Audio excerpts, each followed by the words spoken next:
যখন গাজায় বোমা ফেলছে ঠিক তখনই আরব বিশ্ব ওয়াশিংটনের সঙ্গে তেলের চুক্তি করছে। রক্তের স্রোতের মাঝেও স্বার্থের সেতুবন্ধন গড়ে উঠছে, যেন ধ্বংসস্তূপের ধোঁয়ার পাশে প্রাসাদে আলো জ্বলে উঠছে।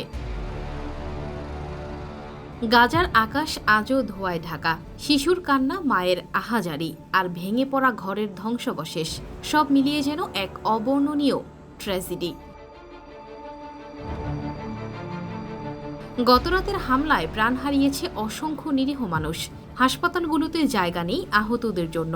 অপারেশন থিয়েটারের আলো জ্বলছে টানা ২৪ ঘণ্টা, তবুও প্রতিদিন বাড়ছে লাশের সারি। গাজার এক কোণে ধ্বংসস্তূপের ওপর বসে আছে ৮ বছরের রিমা।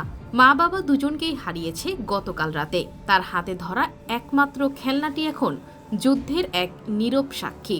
আন্তর্জাতিক মহলের আহ্বান সত্ত্বেও থামছে না গোলাগুলি। প্রতিটি বিস্ফোরণ, প্রতিটি গুলির শব্দ যেন মানবতার বুক বিদীর্ণ করে দিচ্ছে। গাজার রাস্তায় এখন ভেসে বেড়াচ্ছে ধোঁয়া আর ধ্বংসস্তূপের গন্ধ। কবরস্থানগুলো পূর্ণ হয়ে গেছে, নতুন করে খোঁড়া হচ্ছে কবরের সারি। গাজার আকাশে হয়তো একদিন আবার শান্তির পাখি উড়বে, কিন্তু আজ সেখানে কেবল শোনা যায় মৃত্যুর করুণ সুর।